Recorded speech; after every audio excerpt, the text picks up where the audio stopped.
गुरुर्ब्रह्मा गुरुर्विष्णुः गुरुर्देवो महेश्वरः गुरुः साक्षात् परं ब्रह्म तस्मै श्री गुरवे नमः. Om. Friends, we have to start this 33rd shloka. In the earlier shloka we saw Krishna was saying the Phalashruti.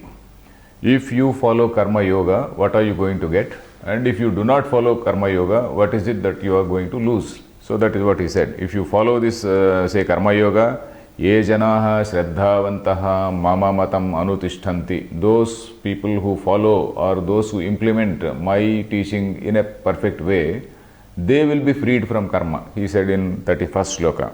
Then second shloka he said, those who disregard my teaching, you know them as people who have ruined themselves, as people who are foolish, as people who are deluded in all types of say endeavors. Endeavors means all their paths, all their jnana, sarva jnana vimudhan. In all their paths relating to knowledge, they are deluded. So that is what he said. So now he is just a logical follow-up. A doubt may arise, okay, when Krishna is saying like this, why is it that people do not follow?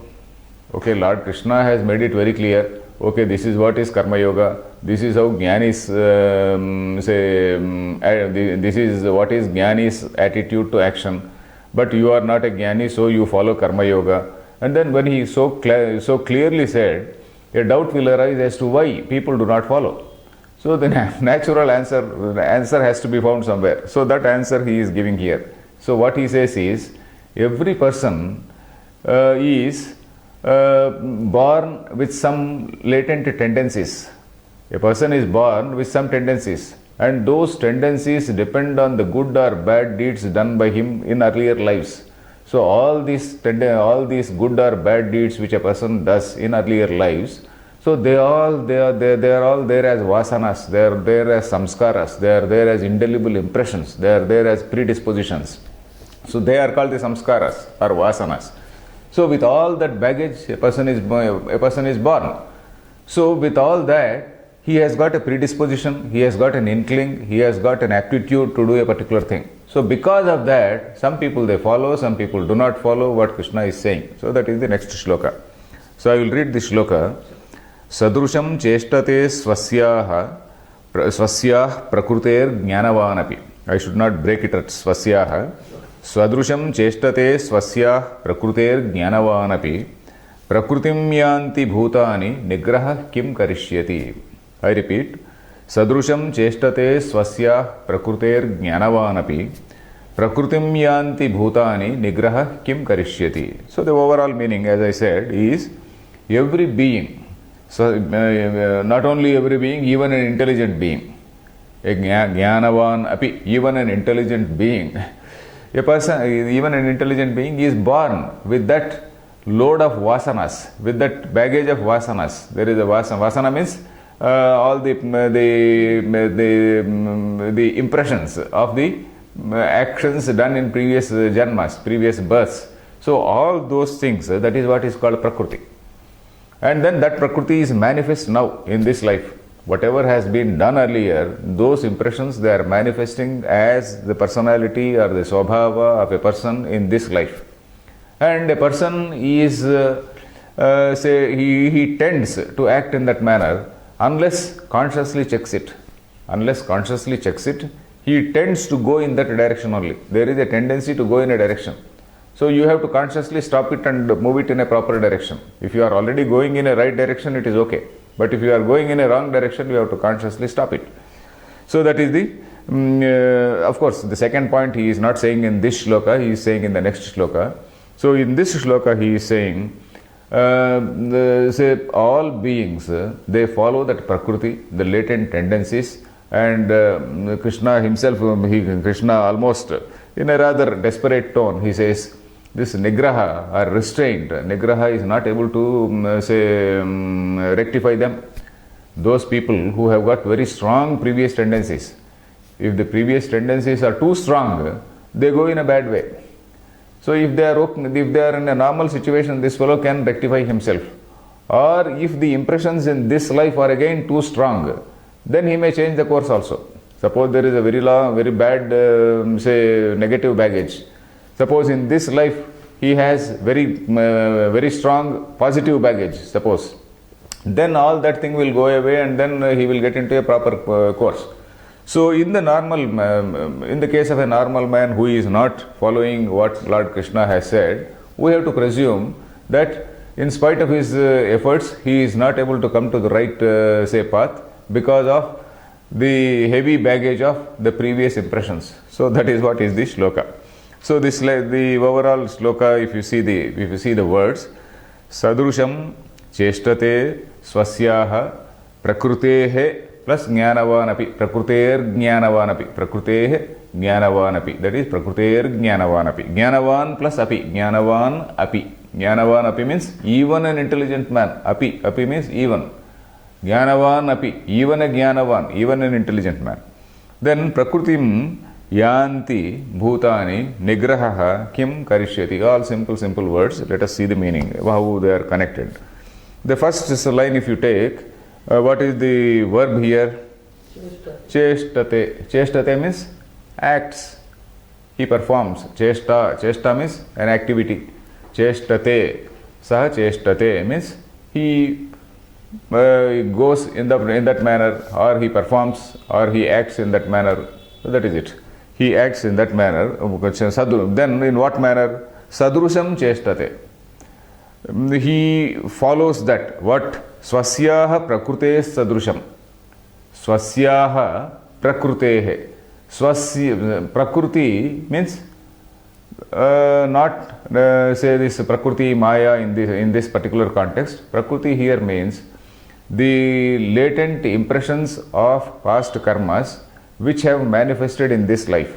Prakriti, the meaning here is the latent tendencies or samskaras created by the previous karmas of past lives. In the previous lives, not only one life, there are so many lives. In those lives, so many activities have been performed, so many actions have been performed. So they have left some indelible impressions, and some positive actions, some negative actions in that manner. So with all those things, that baggage which results in the beginning of a new life, that is what is called Prakriti. So a person, he acts in accordance with that Prakriti. Prakrutehe sadrusham cheshtate. Prakrutehe sadrusham cheshtate. That is the sentence. Sadrusham means in accordance with. Sadrusham. Idrushaha, bhavadrushaha, madrushaha, those things you must be knowing. Idrushaha means this type. Bhavadrushaha means a person of your type. Madrushaha, a person of my type. So like that. Idrushaha, bhavadrushaha, sadrushaha. Sadrushaha means in accordance with. Sadrushaha. So in accordance with. So sadrusham, prakrutehe sadrusham cheshtate. Prakrutehe sadrusham means in accordance with this Prakriti. Whose Prakriti? Swasyaha Prakriti. Prakriti is a feminine gender, so that is why swasyaha Prakrutehe. If it were to be masculine, you should say swasya Prakrutehe. Because it is feminine, you have to say swasyaha Prakrute. Swasyaha Prakrutehe sadrusham. A human being, Manavaha cheshtate. Manavaha swasyaha Prakrutehe sadrusham cheshtate. So that is the sentence here. Then what about a jnani? So he says, even jnanavan api, even an intelligent man, even a kim vaktavyam, mudhamadhikrutya kim vaktavyam, jnanavan api evameva karoti. Jnanavan api evam eva means in this way only. Evam eva karoti. Katham prakrutehe sadrusham karoti. Prakrutehe sadrusham cheshtate. Prakrutehe sadrusham karmani karoti. Prakrute sadrusham karmani karoti. Vyavaharati karmani karoti. Cheshtate. So you use so many words. So katham karoti. Prakrute sadrusham karoti. Then kim kevalam mudha eva karoti? Na. Jnanavanapi karoti. Na kevalam mudha. Jnanavanapi prakrutehe sadrusham karoti. Unless he consciously restrains in a very strong way. So the second line is Krishna is continuing. Then bhutani prakrutim yanti. Prakrutim yanti bhutani. Here yanti. Yanti means anusaranti, gachanti, follow. They follow. What? Bhutani yanti. Bhutani means Bhutam Bhute Bhutani. All beings, they follow. What? Prakrutim yanti. Bhutani, Sarvani Bhutani, Prakrutim yanti. Prakrutim, that Swabhavam, yanti means anusaranti. Is it clear? Yes. Anusaranti means they follow. Sarvani Bhutani Prakrutim yanti. Then again he says, Nigraha kim karishyati. Nigraha means Nigraha. That is controlling, restraining. That restraint. Nigraha. Graha means, Graha is the word. Grunhati. Aham say Lekinim Grunhami. Lekinim is this pen. Grunhami means I am holding it. Gruhnati or Grunhati. Gruha dhatu. That is Nigraha. Vigraha, you say. Something like Vigraha, it is Nigraha. Nigraha means Nishchayena Grahanam. That is to control it, to restrain it. Vigraha, you know the word Vigraha. Vigraha means an idol, isn't it? Yeah. Vigraha actually means idol. Vigraha Aradhana, we say. Yeah. Vigraha, what is the meaning of Vigraha? Visheshena Grunhati iti Vigraha.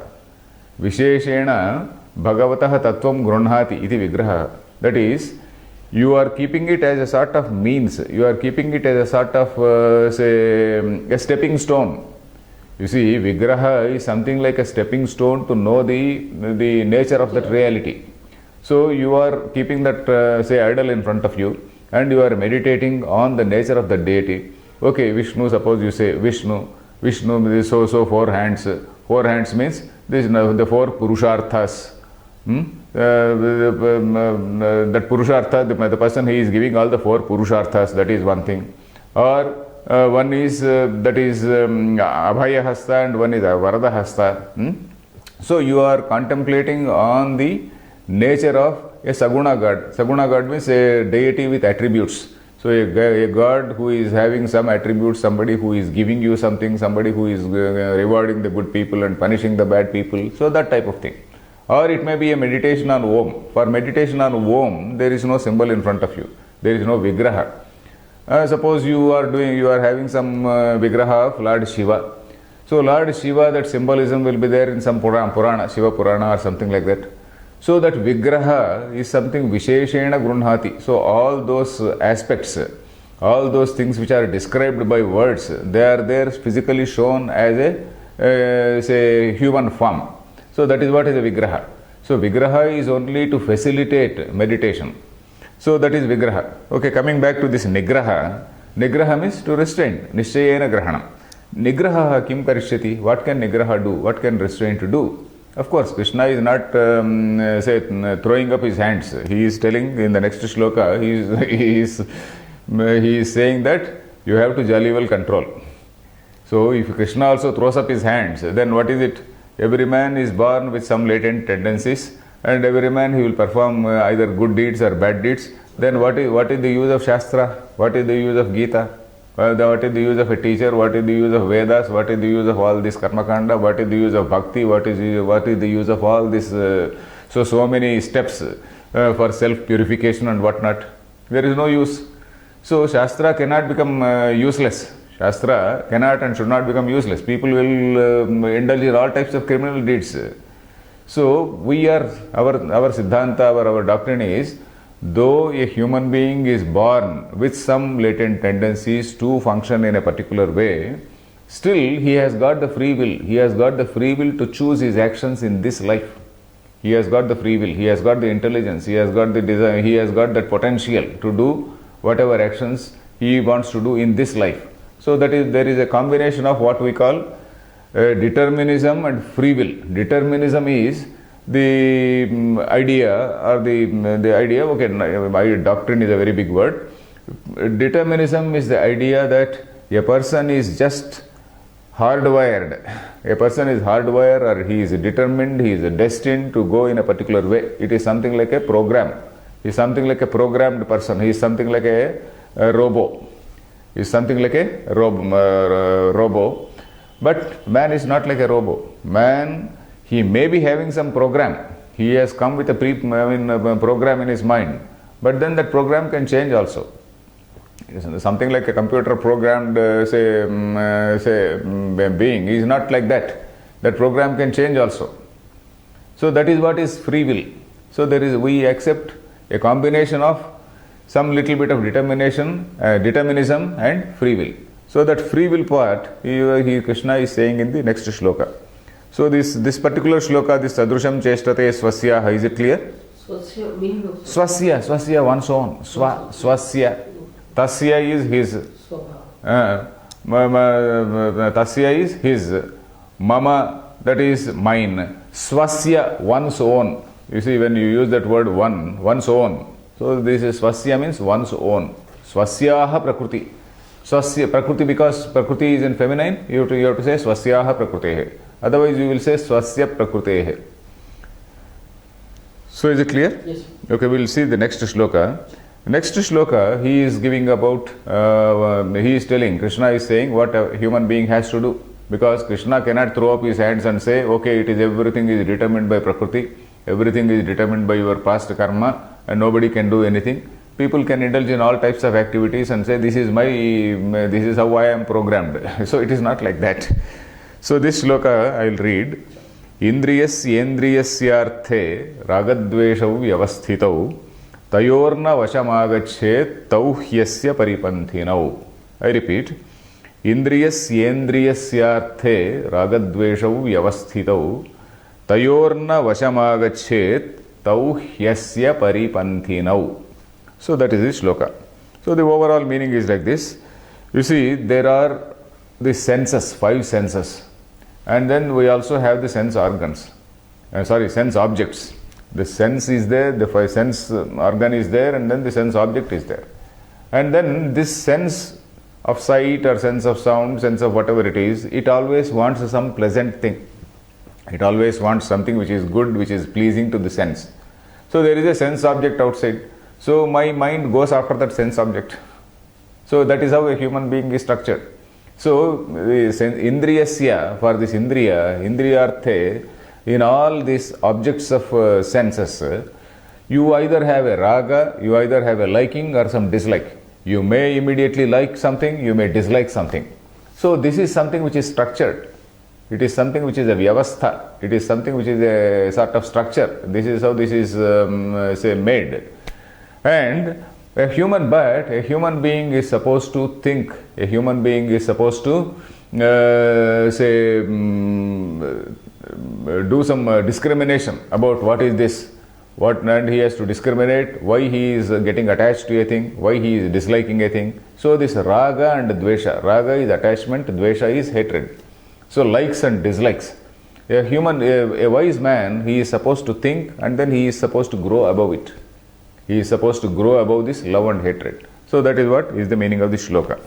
So let us see, because why should he grow above them? Because this raga and dvesha, this love and hate, they are his enemies. His enemies, why? In the path of knowledge. If he wants to pursue the path of knowledge, he has to go beyond raga and dvesha. If he is not in the path of knowledge, if he is an ordinary soldier, fighting somewhere, okay, he let him have raga and dvesha. But if you want to be in the path of knowledge, if you want to realize the supreme reality, so you have to go beyond this raga dvesha. So that is the meaning of this shloka. So our objective is, you see, it is not as though you have to follow this matam, you have to follow this. It is not like that. You have to realize yourself, and in order to realize yourself, you have to go beyond this raga and dvesha. So that is our siddhanta. So let us see the shloka. Indriyasya arthe. Indriyasya arthe raga dveshau. We cannot split. Raga dveshau is dvivachana. Say this dvivachana. Vyavasthitau. Vyavasthitaha vyavasthitau. Then tayoho plus na, tayorna. Vasham agachet plus tau. Vasham agachet tau. Vasham agachet is vasham plus agachet plus tau. Then hyasya. Hyasya is he plus asya. He plus asya. Hyasya. Paripanthinau. Paripanthinau again is dvivachanam. That is paripanthi, paripanthinau, paripanthinah. Paripanthi, Guni, Guninau, Guni, Guninau, Guninaha, something like that. Okay, here let us see. Indriyasya arthe raga dveshau vyavasthitau. So what is the verb here? Vyavasthitau. They are established in that way. They are structured in that way. They are conditioned in that way. Modern word is conditioned. So structured, let us say. Structure or established. Stha dhatu here. Vyavasthita. Vyavastha, you know the word? Vyavastha. Vyavastha means an establishment. Stha dhatu. Stha means to stay. Vyavastha. It is something which has been established like that. Something which is structured like that. Then what are these things which are structured? Raga dveshau structured. Kau tau, that is what are they, what are those two? That is raga dveshau vyavasthitau. This raga and dvesha, that is love and hate, are structured. Where indriyasya arthe, indriyasya for this sense organ, indriyasya arthe, there is one indriya is there, indriyasya artha is also there. Artha means the object, indriyasya arthe. In that object of sense, that is sense object, this raga and dvesha are structured for every indriya. So my nose likes the smell of, suppose say some nice, say whatever I like. Maybe it may be some pizza, or it may be some other sweet, or it may be some other delicious food. My eye may like some beautiful thing. My say similarly other senses, they may my tongue, it may like a particular type of say halwa, or it may like some particular type of coffee or tea. So this is indriyasya. This is my tongue is the indriya. That particular coffee or tea is indriyartha. Indriyartha is indriyasya artha indriyartha. That is the sense object. So for that indriyasya is in Shashti Ekvachanam. Indriyasya means for that indriya. Indriyasya arthe, in that object of sense, raga dveshau, this ragasya dveshasya raga dveshau, that is dvandva.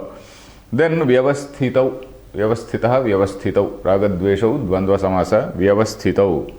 Then tayoho vasham na agachet. The next line, if you see, the verb is na agachet. Do not come. Do not come where? Tayoho vasham na agachet. Tayoho means of those two. What are those two? Raga dveshau. Raga dveshayoho. Tayoho means raga dveshayoho. Vasham tvam na agachet. Raga dveshayoho vasham tvam na. Vasham means control. Under their influence. Under their vasham is influence. Under their control. He is in the control of his. Suppose say is some teacher or guru, whatever you say. Guroho vasham vartate. So that is what I say. Suppose he is totally under the control of his guru. Or somebody else's control.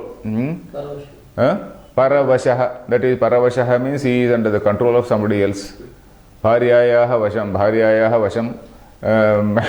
vartate. So he is under the control of his wife. Maybe good, maybe wrong. I am not saying anything. But I am just an example. So, tayoho vasham na agachet. You should not come under the control of that raga and dvesha. Why? Tau means those two. Saha taute.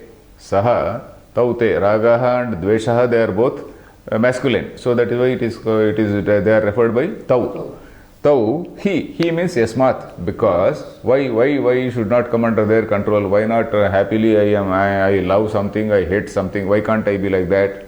Because asya means no. Asya means of this seeker. Tau, those raga dveshau, asya of this seeker, for this seeker. Mumukshuhu yaha vartate, mumukshohu paripanthinau. Not for everyone.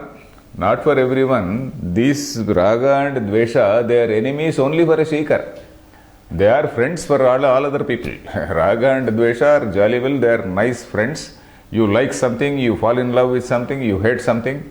So they are very great friends for ordinary people. But for someone who is in the path of knowledge, who is a seeker, who is a jignasu, who is a mumukshu, for a jignasu, mumukshoho, asya means for the seeker.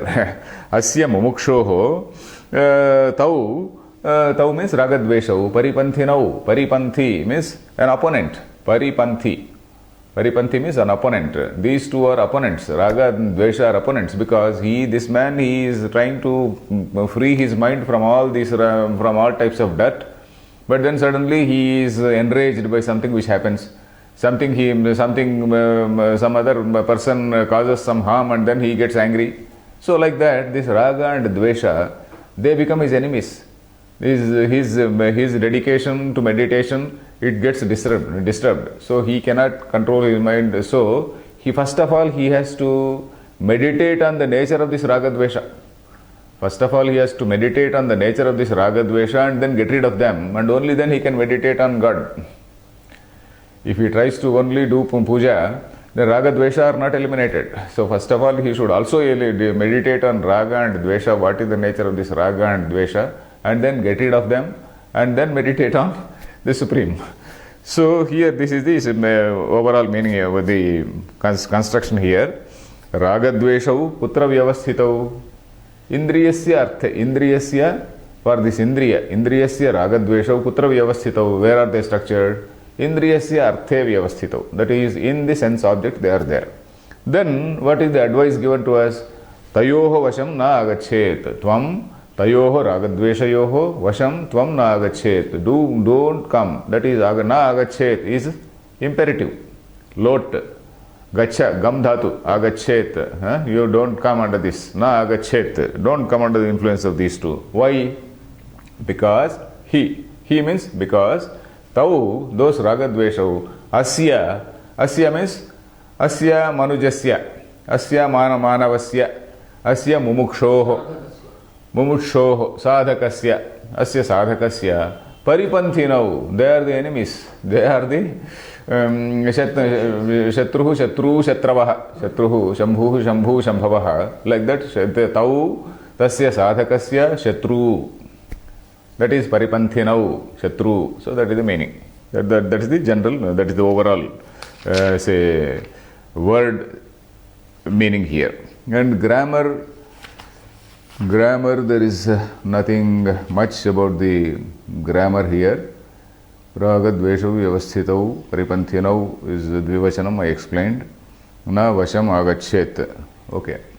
So this, if you see the earlier sloka and this sloka, we get the total meaning. The earlier sloka told about the predisposition, the strength of those tendencies or vasanas or samskaras.